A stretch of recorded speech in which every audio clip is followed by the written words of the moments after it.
CM Revanth Reddy అదానితో ఢిల్లీలో దోస్తీ గల్లీలో కుస్తీ పడుతున్నారని విమర్శించారు. మాజీ మంత్రి హరీష్ రావు అదానికి ఏజెంట్ మాదిరి సీఎం రేవంత్ రెడ్డి వ్యవహరిస్తున్నారని విమర్శించారు. దావోస్లో అదానితో రేవంత్ 12,400 కోట్ల అగ్రిమెంట్ చేశారని ఆరోపించారు. అదానితో దోస్తీ లేకుంటే అగ్రిమెంట్లన్నీ రద్దు చేసుకోవాలని డిమాండ్ చేశారు.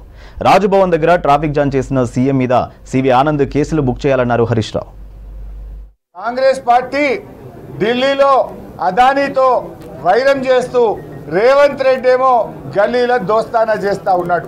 రేవంత్ రెడ్డి నీ మాటల్లో నిజాయితీ ఉంటే 100 కోట్లు ఎట్లా వాపస్ ఇచ్చినవో ఈ 12,400 కోట్ల రూపాయల అగ్రిమెంట్లు తక్షణమే రద్దు చేసుకొని నీ నిజాయితీ నిరూపించుకోవాలి. లేదంటే నీ మాటల్లో నేతి బీరకాయలో నెయ్యి ఎంత నిజమో రేవంత్ రెడ్డి మాటల్లో నిజమంతా అని ప్రజలు గ్రహిస్తారు.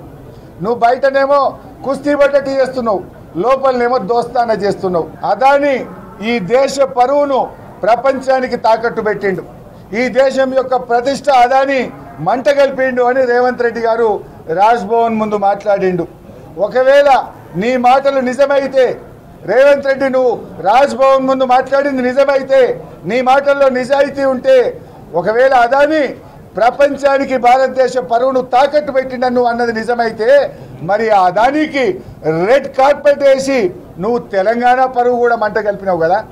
నీ నాయకుడు రాహుల్ గాంధీ పరువును కూడా నువ్వు మంట కలిపినావు కదా. అదాని ప్రపంచం ముందు భారతదేశ పరువు తీస్తే ఆ అదానికి దాసోహం అయ్యి, ఆ అదానికి సిమెంట్ ఫ్యాక్టరీకి భూములు కట్టబెట్టి, ఆ అదానికి 12,400 కోట్ల రూపాయల అగ్రిమెంట్లు చేసి ఈ రాష్ట్ర పరువును, రాహుల్ గాంధీ పరువును ఇవాళ రేవంత్ రెడ్డి తీసింది నిజం కాదా అని చెప్పి నేను అడుగుతా ఉన్నా. మేము ఈరోజు రేవంత్ రెడ్డి డిమాండ్ చేస్తున్నాం, రేపు శాసనసభలో అదాని రేవంత్ రెడ్డి అక్రమ సంబంధాల మీద, అదాని చేసిన తప్పుల మీద చర్చ పెట్టాలని కూడా బీఆర్ఎస్ పార్టీ ఈరోజు డిమాండ్ చేస్తూ ఉంది. రాజ్భవన్ ముంగటి మీ ర్యాలీ దేనికోసం చేసిందే? అదానికి వ్యతిరేకంగా చేసాం. నువ్వు అదాని గురించి మాట్లాడినావా? నువ్వు మాట్లాడిన స్పీచ్లో కేసీఆర్ గురించో, కేటీఆర్ గారి గురించో, మా పార్టీ గురించి మాట్లాడినావు తప్ప నువ్వు అదాని గురించి మాట్లాడే ధైర్యమే నీకు లేదు. ఎందుకంటే నువ్వు అంతర్గతంగా ఒప్పందం ఉన్నది. ఆ 100 కోట్ల చెక్కు నీ పార్టీ నిన్ను తిడితే వాపస్ ఇచ్చినావు. మరి చెక్ ఇచ్చినావు కానీ లోపలికి వెళ్ళి తీసుకునే ఎట్లా?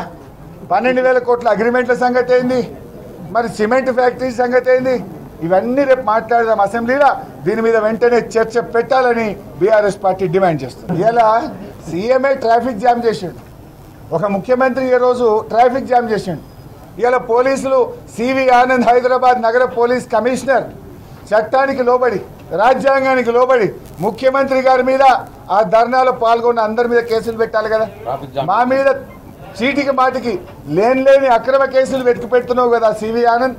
నీకు ధైర్యం ఉంటే, చట్టం అందరికీ సమానమైతే, చట్టం కాంగ్రెస్ పార్టీకి చుట్టం కాకపోతే ఇవాళ ముఖ్యమంత్రి మీద ధర్నాలో పాల్గొన్న